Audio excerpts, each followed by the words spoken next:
from Dr. Antonio Trasvodas, the specialist in diabetes, and we will speak about a very important lecture about the relation of these diseases and eye diseases, retinopathy. Okay, so we have another specialist here. First of all, we may hear TV about Dr. Anthony. Okay, Dr. Amna, who might read TV.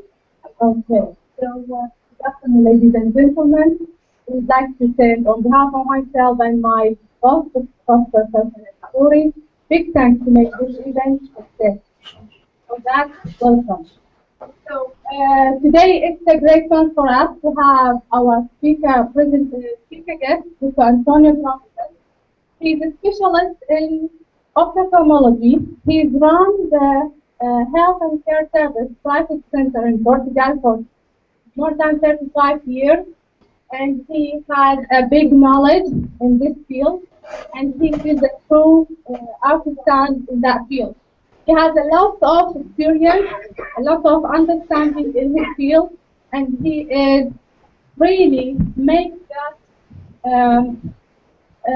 it to continue the progress on this path and understanding and very good knowledge in his field. So I don't want to add more, no further add. Please join me to welcome Dr. Antonio to start his lecture. To you, Dr. Antonio, we are ready to hear your lecture. I would like to correct me. Good afternoon, everyone. I am ophthalmologist, and I would like to show for you few aspects of the eye surgery. And I know you have a special interest in diabetes. I can speak about diabetes too. That's fine, no problem.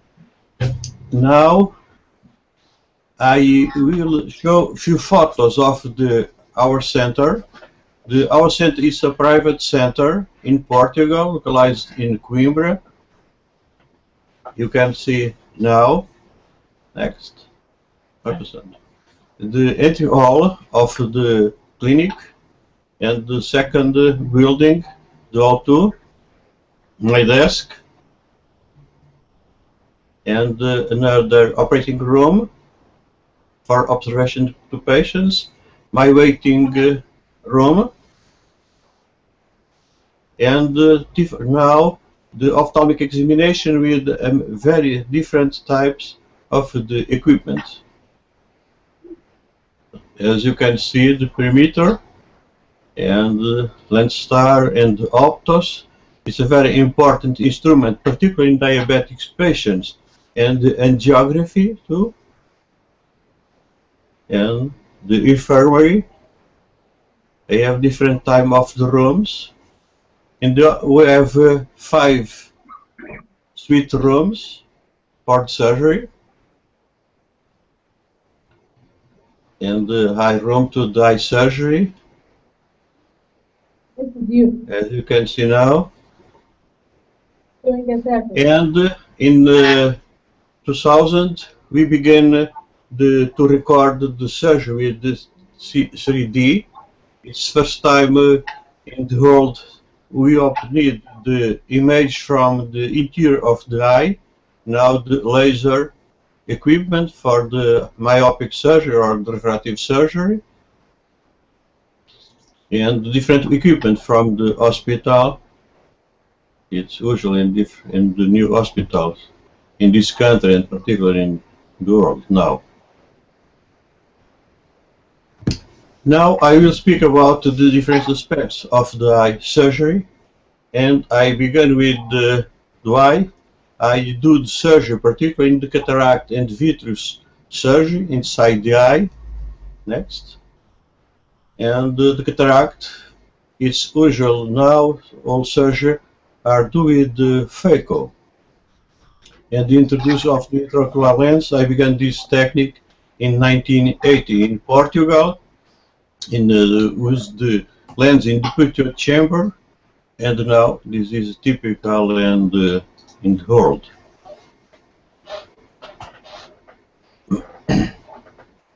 In the patients with the vitreous pathology, usually we use the monofocal lens, no multifocal or the toric lens, because many eyes with pathology have another problems, and I think the monofocal lens is good for the patients.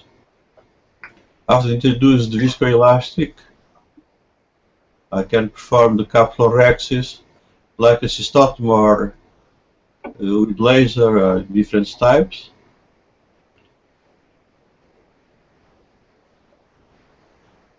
After the open the anterior capsula, I perform dilatation.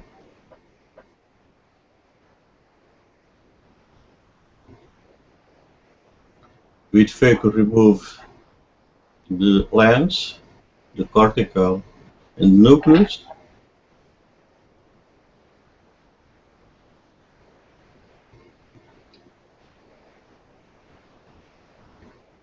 You can use different types to perform the phaco, clean the remnant cortex, as you can see now.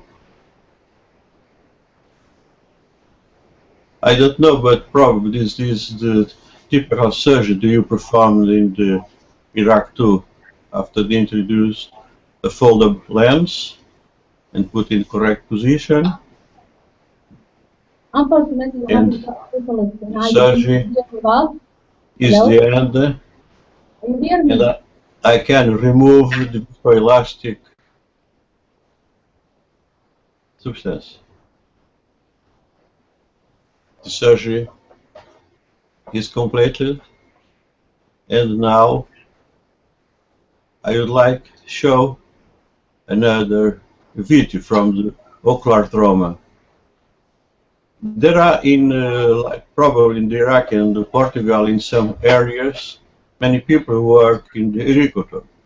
And this is a typical case when a small metallic fragment comes in the eye and penetrate in the eye, and now I can clean the hemovitreous, detach the posterior vitreous, and after remove the vitreous and the fibrosis around the intraocular foreign body, I remove the foreign bodies, like you can see, and with the forceps I take out with a special care to avoid the detractions in the retina, as you can see. The foreign body is removed by pars plano with the forceps.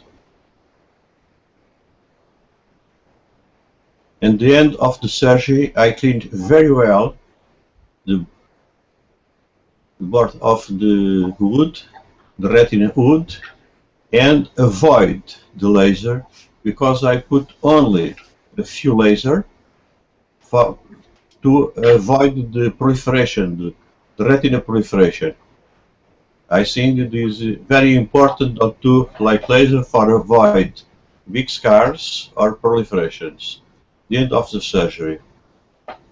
In the video surgery, many times we do surgery. This is a typical picture of the eye fundus. You can see the original detachment with a break. The retina is particularly detached. You have only a small area. The retina is attached, the macro is off. You can see the fold macula, because the proliferation in the anterior surface, and you do in these patients, particular after the 40s, I perform the cataract surgery in the same time, remove the lens, and after do the surgery of the vitreous, remove all vitreous. I think it's very important to perform the shave of the vitreous very well, but avoid the new breaks. You can see the break very. Now you see very well the width, I think. And now I remove the subretinal fluid and remove the vitreous around the hood, the retinal hood. And I think I can remove very, very well this vitreous. I think you can see this image, the traction with cut and aspiration, remove all vitreous and avoid to damage the retina. And after reduce the traction, the retina go back to the normal position. As you can see, I performed the drainage of the fluid, intraocular fluid, and now we tamponated the vitreous cavity with hair, as you can see. And after the retina is attached, I do laser only around the break. The retina in the posterior pole is detached, but I can perform the drainage of the supraretinal fluid by this area and don't use perflocker bonds in general. The end of the surgery, the vitreous cavity is full with air and the retina attached. In another pathology, epiretinal membranes, I perform a lot of surgery of the retinal membrane per week. And in this case, the membrane, the rod, and the anterior surface of the retina, as you can see, is possible to remove the epiretinal membrane very well with the forceps. Today, the forceps are, all instruments are calibrated in 25. I perform the surgery with the 25 gauge instrument, like you can see now. I perform the peeling of the epiretinal membrane and remove very well. Many times when you remove the epiretinal membrane, you have accidental breaks of the internal limiting membrane. Now I show this because I don't remove totally the epiretinal membrane and put the infracinin to give color to the internal limit membrane. And now I remove to this part of the retina, the interior layer of the retina, as you can see, and do the extraction in the block with membrane and the ELM at the same time.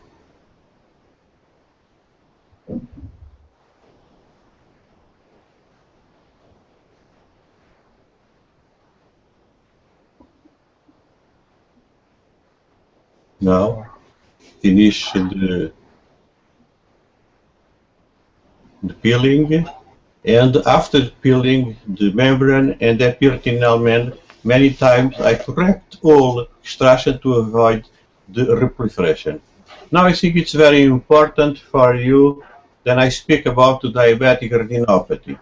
I show, because I prepared this, probably no one you like, but now I show the vitreous surgery in a diabetic patient with retinal detachment, and in this case I performed the surgery with two vitrectomy instruments. I have the chandelier light to eliminate the inside the eye, and with vitrectomy I can do tractions and cut, and another vitrectomy I can change, because I think in some cases, it's particularly in very complex case, for avoid tractions, I think will be better if you have these possibilities to do the surgery with the two instruments. This is a very precise surgery to avoid breaks, but here I can perform when one probe the expiration, suction of the membrane, and another cut, peeling, and after, if necessary, change another with the second probe. I can other direction and cut and do this surgery like you can see. In 1986, we began the surgery of the very complex cases of diabetic retinopathy. At that time, the severe proliferations, severe diabetic proliferations, was frequent in my country because the bad control of the diabetic patients. I think now, Robert, can you give me the diabetes? Sorry, because few slides are in Portuguese because introduce now only these slides for I can speak about the diabetes. I think the more important diabetics and my first intention with I speak with diabetic patients is recommend the good control of diabetes and the hypertension. I think if you can give the best treatment for diabetic patient, you will give the best control of diabetes, the glycemia, and the blood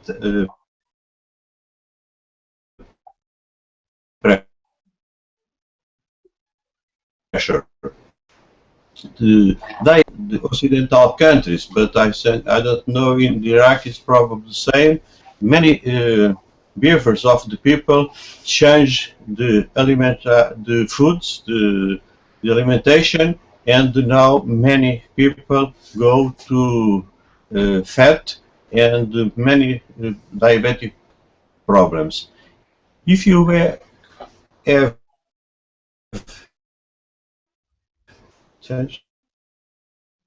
if you have this, you can have different types of the retinopathy, but it's different from patient to patient, because this patient with diabetic for 45 years, when you perform the retinography and the angiography of the same patient with optos, because this is a picture with 12 degrees, 200 degrees, you don't see any special details of the diabetes, because this patient with very bad control don't have diabetes. This is particularly important because a few patients with bad control don't have diabetes in the eyes. Next, please.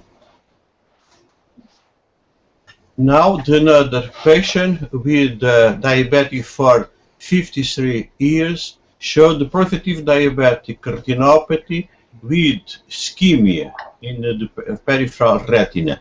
When you can do this angiography with optos, you have more information, because many times when you photograph, pick up the picture from the eye fundus, but the posterior pole, you can see the ischemia in the periphery. But in this now, we perform in all patients the posterior angiography and the peripheral angiography to understand the compromise of the eye and the retina and the extension of the ischemia, because many times we introduce my treatment is dependent of these areas. We begin the use of the anti-angiogenics 10 years ago, but now I think and I prefer the laser treatment and the surgery for many cases, because I have a very long experience, near the 30 years with these techniques, with very good results. Next. You have another picture from the diabetic after the treatment with a very good vision. Next. But in a few cases the situation is more complex. Like you can see, you have a very severe diabetic proliferative retinopathy, and angiography show the neovascularization of in the posterior pole and strong tractions in the retina, on the retina. You can see different image from the infrared and the OCT. The structure of the retina is totally altered by edema and the very severe situation. I did the surgery and I removed all fibrovascular tissue, and was possible to obtain this aspect of the eye with vision 310. It's now okay, and with recommended better control of the diabetes and hemoglobin glycolated 2.2 at this time. This is after a long time of the diabetes, and this surgery. This is the diabetes, the same patient?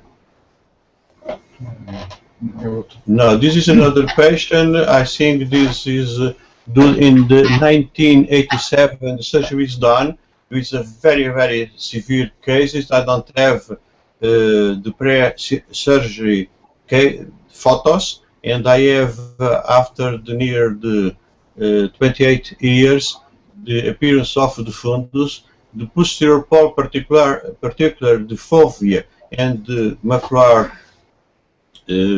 blunt, it's okay, and the vision it's have 10 after more than 25 years, as you can see in the out-of-focal stance. And this lady have a very good control now, and she can see after a very severe diabetic retinopathy. Another patient was done in very severe cases. Next, I don't know this picture, Robert, change please. And in 1987, we began the surgery in the only in the very severe cases of the proliferation, but in patient like this with a very thin membranes. At this time it's not recommended, but we began this surgery with a very good results, like you have now in patient like this, because at this time this is not recommended, but I did the surgery and we have a very good results for many years in different patients. Another patient is this 1988, the proliferative diabetic, strong proliferation in the posterior pole adherent to the optic disc and the hemovitreous, and different pictures after the surgery. We remove at that time this fibrovascular tissue with a very good results. And I think in many cases like this, particularly in the type 1 of the diabetes, it's possible to obtain very good results for a long time if the patient have special care with blood pressure and sugar control. I think it's possible to maintain the vision for long time, and I think surgery is very important for these patients too.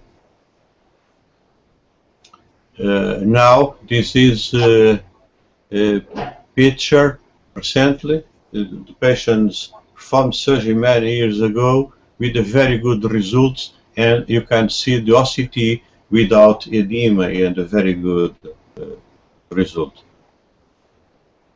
Another patient performed 27 years ago with a very severe diabetic retinopathy patient, particularly in the interface, and we remove the neovascular tissue, very severe, and you can see in the online this patient lost the right eye before, and I remove all neovascular tissue and after you obtain the fundus, like you can see, with very good results and with very good visual acuity now. And this is a picture of the same patient. You can see the visual acuity is very, very good, 8-10, and the appearance of the OCT is very, very good. This lady had one doctor, he was pregnant and without any problem, and she had a normal life now. And another patient, particularly in patients with severe ischemia, many times these patients had a new vascularization and developed glaucoma neovascular. Now I prefer do the vitreous surgery and cataract surgery to remove the cataract and remove all vitreous, and after do the laser to treatment with photoretinian, like you can see, photocoagulation, like you can see in this patient, because many times you have the regression of the new vessels, particularly in the iris and the angle, with a very, very good result for the patient and the controlled glaucoma. In a few cases, but a small percentage, if you can obtain the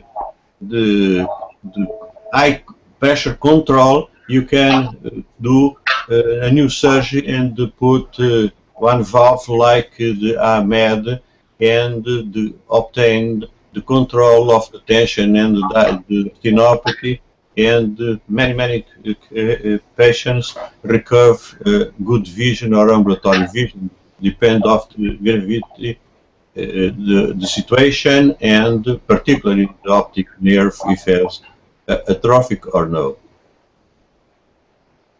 The appearance of the eye after the surgeries, the retina, the new vascularization of the retina return, disappear, but in cases like this, you have the fundus with atrophic appearance. This is another case with the laser, the type of laser.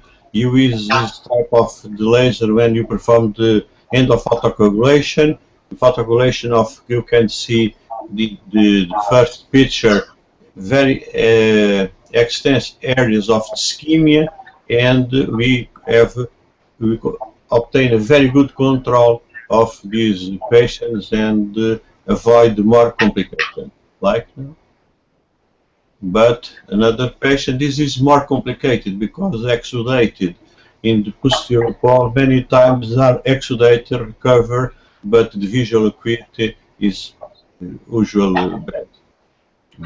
There are one alteration of the OCT.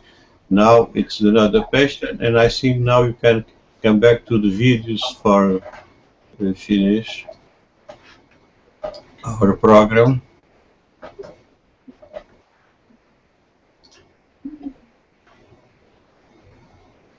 I come back to the videos, the surgical videos.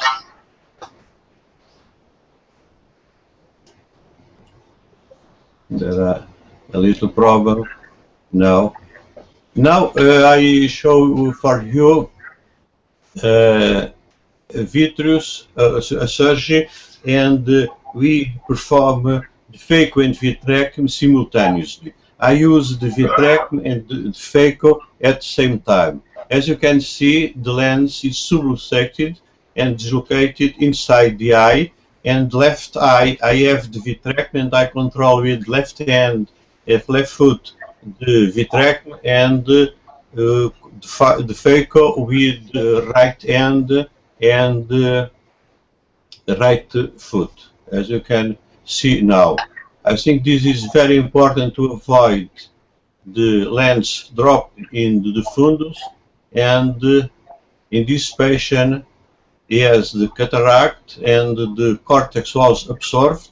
This is the nucleus, and I can fix the nucleus with the vitrectomy and I do the FACO, the nucleus FACO, like you are see. The pupil don't dilate and use the retractors, as you can see too. And now I think the very good control with these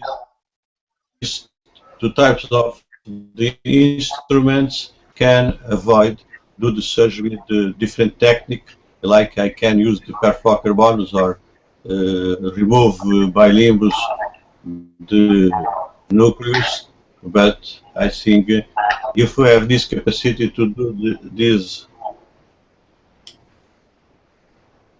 technique, it's possible to remove all nucleus, and after remove the nucleus and cataract and do totally vitrectomy, it's possible perform the implantation of the lens in the eye to fix it to the sclera or the iris, or like you prefer. I think this is very important. The good control, because you have one into infusions, you have the aspirations and different cuts and different combinations, and it's very important to avoid to drop any fragment of the lens in the vitreous cavity, and this was possible. When you remove the FACO, you have the capsula, and now I go put in the capsula to perform the capsulotomy after.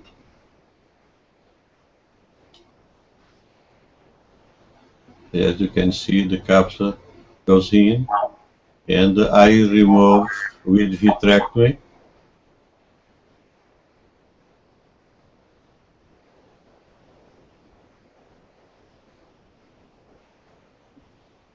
It's important to avoid the iris, and now I remove the vitreous, and this is the fundus, and in this case I perform the lens implantation, the artificial lens implantation, and I fix the lens in the sulcus, the eye sulcus.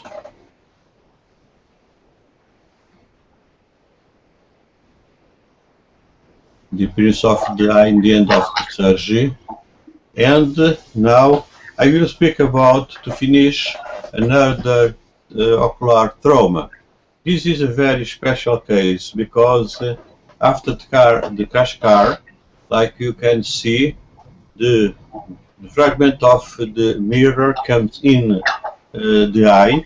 They comes by the supratemporal quadrant, and this is a fragment of the mirror, and this is big, but don't touch the lens, don't touch any special area of the retina, and you can see in the first picture only very proliferation temporal to the fovea, but because this intraocular foreign body stay inside the eye for 2 weeks before the surgery. When it comes for I performed the surgery, and it was very important to do the surgery, remove the intraocular foreign body. The length of this foreign body is 21 millimeters. The interior of the eye is near the 23, and the height 7 millimeters, and the thickness 4 millimeters. If the intraocular foreign body comes in by the temporal side, we remove this foreign body by the nasal quadrant. As you can see the mirror, and this mirror have a filtration from the retina because there was proliferation, and the retina is detached and comes in because of traction. And as you can see now, this traction and the retina is detached because the traction, and I did fourth sclerotomy to cut the traction, and as you can see now, the retina go back and avoid any break in the peripheral retina. It was possible to remove this big intraocular foreign body without trauma of the lens or the peripheral retina in the right side, the nasal areas of the eye. This is a left eye, and now I open the wood to remove the foreign body.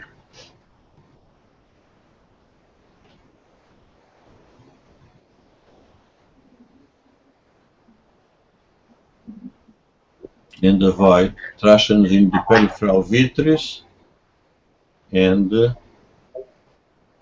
after remove this big intraocular foreign body, I did retina surgery, and after many years the retina is attached. I performed the cataract surgery 2 or 3 years ago, and the patient has good vision now, and the retina is attached. This is a few videos of our surgery. I have a lot of experience in this surgery. I like the vitreous surgery. I don't know if it was important for you this presentation, but I can give an answer for your questions, and it was a pleasure for me participating in this conference. And you can see more about us in our online atlas, DRLI, as you can see in the picture. And thank you very much for your attention. For me, it was a big pleasure.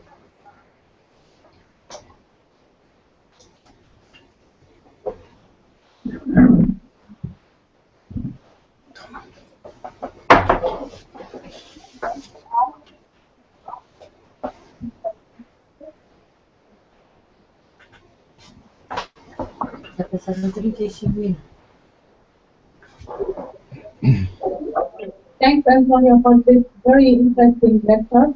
I had a question here from my boss, Prof. Adiburi. He said, is it possible for anyone to cure his rectum? Reticulum, sorry. Can you repeat the question, please? Her question was, is it possible for anyone to correct his reticulum? I don't understand the question. If it is possible for anyone to... And we have another question from Dr. Majid here. Hi, Doctor. I am Dr. Majid, specialist in gynecology and diabetes. I have one question for you. Okay. Do you hear me, please?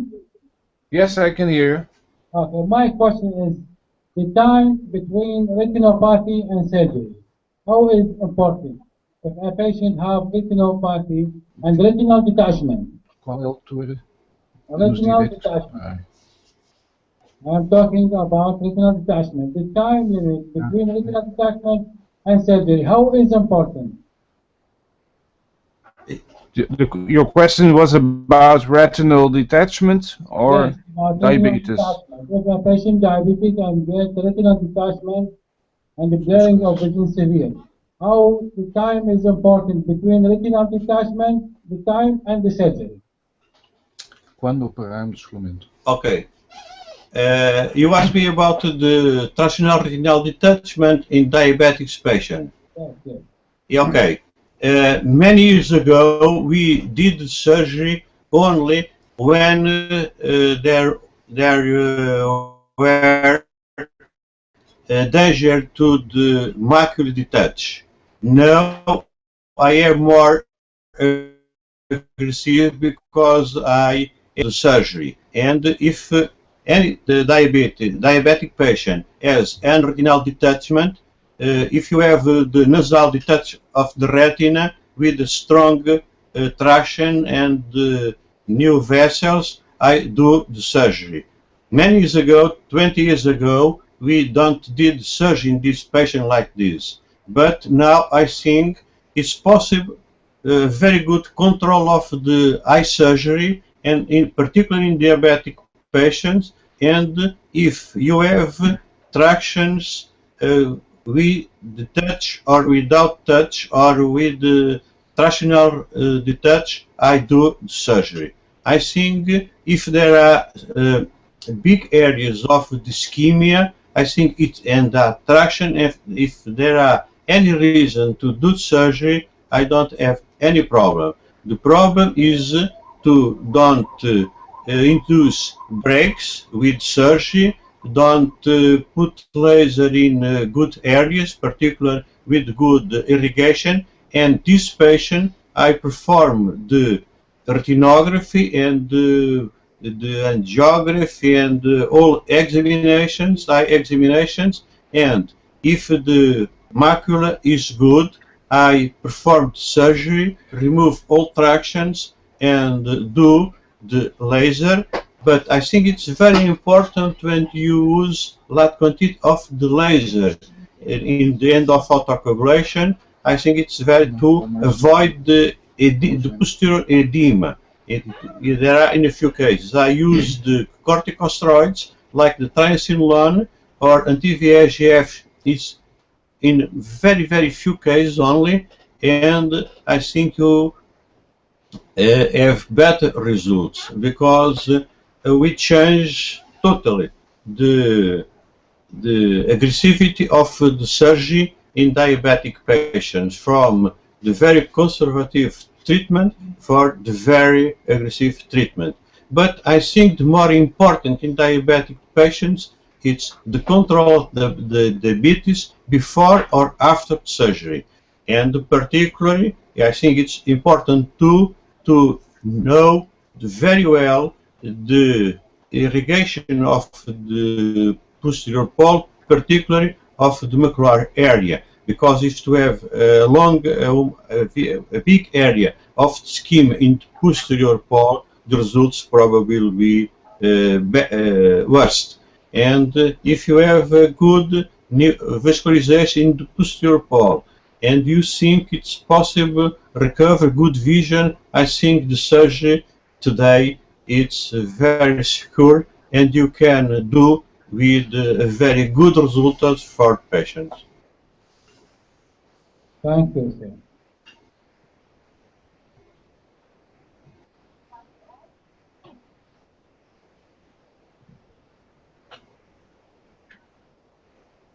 Mr. Antonio, thank you very much for giving us this chance. It was a very great opportunity to have you here talking to us and share us your job. Your surgery is going.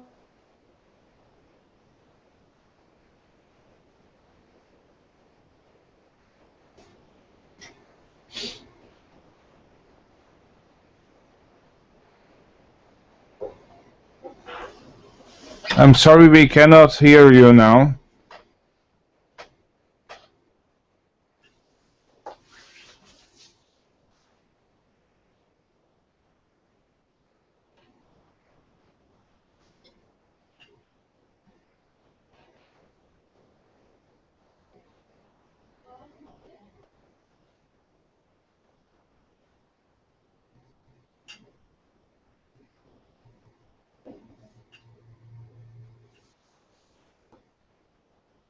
Goed zo. Dus dan wel.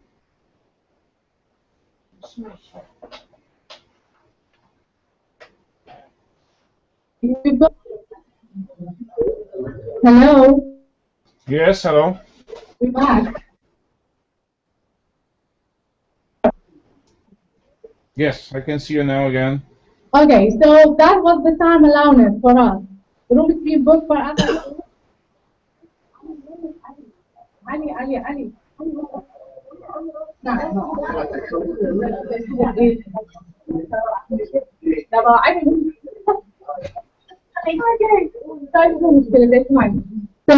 we can see you. Sorry, it's a bit drop in our broadband connection. Are you hear me now? Yes. Okay. So I just want to say big thank you for Dr. Antonio for giving us this chance. Been very good opportunity for us and very interesting lecture. That's all our time allowance.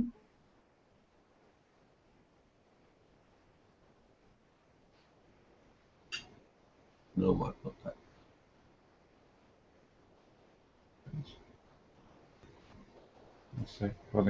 To hear what thank you.